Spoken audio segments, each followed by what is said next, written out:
Om Swastiastu. Assalamualaikum warahmatullahi wabarakatuh. Shalom. Namo Buddhaya, salam sejahtera untuk kita semua. Halo semuanya, perkenalkan nama saya Desa Minta. Di sini saya akan membawakan sebuah dongeng yang berjudul Timun Emas. Simak baik-baik ya. Dahulu kala di Pulau Jawa, hiduplah seorang janda tua yang bernama Mbok Sri. Sehari-hari ia bekerja di ladang yang berada di samping rumah peninggalan almarhum suaminya. Sejak dulu, Mbok Sri sangat ingin mempunyai seorang anak agar di masa tuanya ada yang menemani. Namun, hingga kini impiannya itu tak kunjung terwujud. Pada akhirnya, Mbak Srini memutuskan untuk meminta bantuan kepada Buto Ijo. Buto Ijo adalah raksasa yang tinggal di dalam gua di pinggiran desa dan terkenal suka mengabulkan permintaan dari orang-orang yang datang kepadanya. Hal ini juga berlaku pada Mbok Sri, di mana dia harus membayar permintaannya dengan harga yang sangat mahal. Raksasa itu tiba-tiba berkata, "Ketika anak itu berusia 6 tahun, kau harus mengembalikannya padaku untuk kujadikan santapan." Terlepas dari kondisinya, Mbok Srini pun menyetujuinya. Kemudian, Buto Ijo memberikan 1 biji mentimun kepada Mbok Srini untuk ditanamnya di ladang. Dalam beberapa hari, biji mentimun itu tumbuh dengan cepat dan lebat. Di antara semua mentimun yang tumbuh, hanya ada 1 mentimun yang memiliki ukuran sangat besar dan memancarkan cahaya keemasan. Mbok Srini sangat senang. Dibawalah pulang mentimun tersebut. Sesampainya di rumah, Mbok Srini membelah timun itu dengan sangat hati-hati. Betapa terkejutnya Mbok Srini ketika ia melihat seorang bayi perempuan nan cantik di dalamnya. Dengan perasaan yang penuh bahagia, Mbok Srini menamai anak itu Timun Emas. Seiring berjalannya waktu, Timun Mas tumbuh menjadi gadis yang cantik jelita. Mbok Srini selalu memberikan Timun Mas makanan yang sehat dan bergizi hasil dari kebun mereka. Selain cantik, Timun Mas juga tumbuh menjadi anak yang periang dan rajin belajar. Mendekati hari perjanjiannya dengan Buto Ijo, Mbok Srini yang merasa khawatir pun memutuskan untuk pergi ke Gunung Kidul dan meminta bantuan serta petunjuk dari Sang Pertapa Sakti. Setelah mendengar cerita dari Mbok Srini, Sang Pertapa memberikan 4 bungkusan kecil seraya berkata, "Berikan ini kepada anakmu Timun Emas.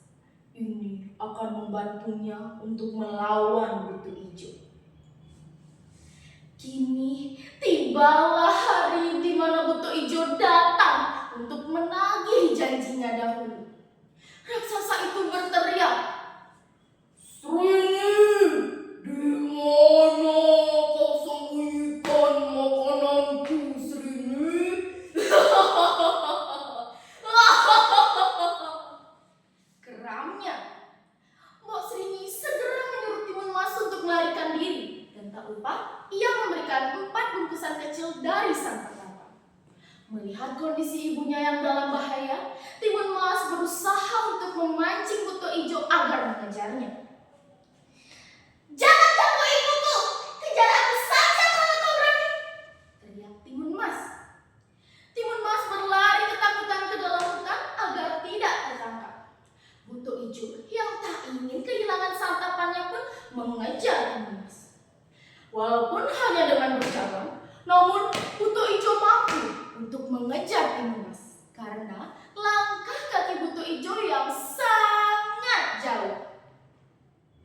Teringat akan nasihat ibunya, Timun Mas melemparkan bungkusan pertama yang berisi biji mentimun ke arah buto ijo.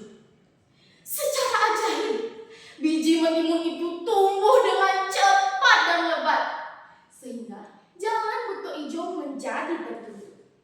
Tanaman itu menjalar ke seluruh tubuh buto ijo dan menjeratnya dengan sangat erat. Akan tetapi, dengan mudah buto ijo melepaskan diri.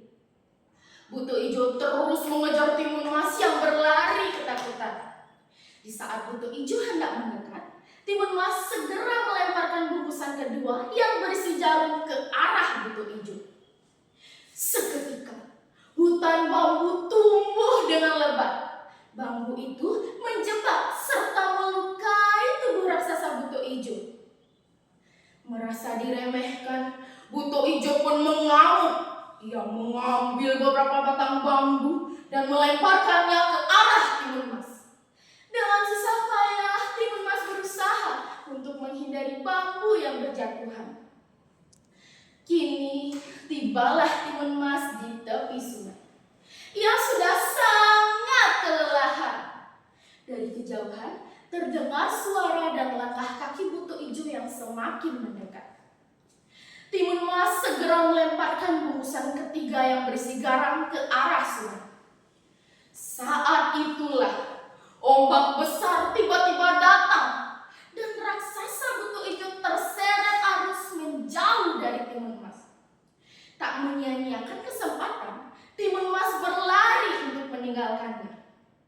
Kini raksasa buto ijo sangat marah karena ia telah dibuat kesusahan oleh seorang anak kecil. Gadis kecil itu terus berlari sekuat tenaga hingga menaiki sebuah bukit. Untung saja Timun Mas rajin berolahraga, sehingga fisiknya masih kuat untuk berlari.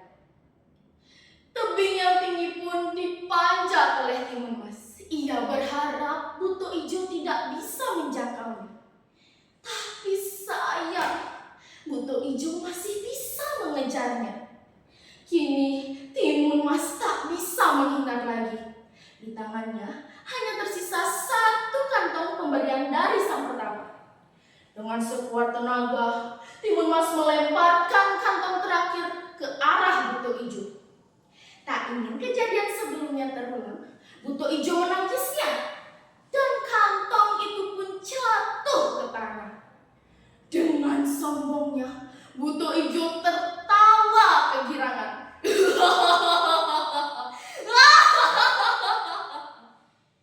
Timun Mas tak bisa menghindar lagi. Ia hanya bisa berpasrah dengan keadaan sambil mengucap doa agar semuanya baik-baik saja. Bungkusan terakhir yang berisi terasi berubah menjadi lautan lahar panas yang menyala. Namun, buto ijo belum menyadarinya dan terus tertawa sambil memukul-mukul batu. Tak disangka, pijakan buto ijo runtuh dan raksasa itu pun terperosok jatuh ke lahar yang panas.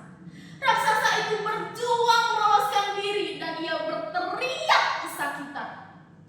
Hingga raksasa itu pun musnah untuk selamanya.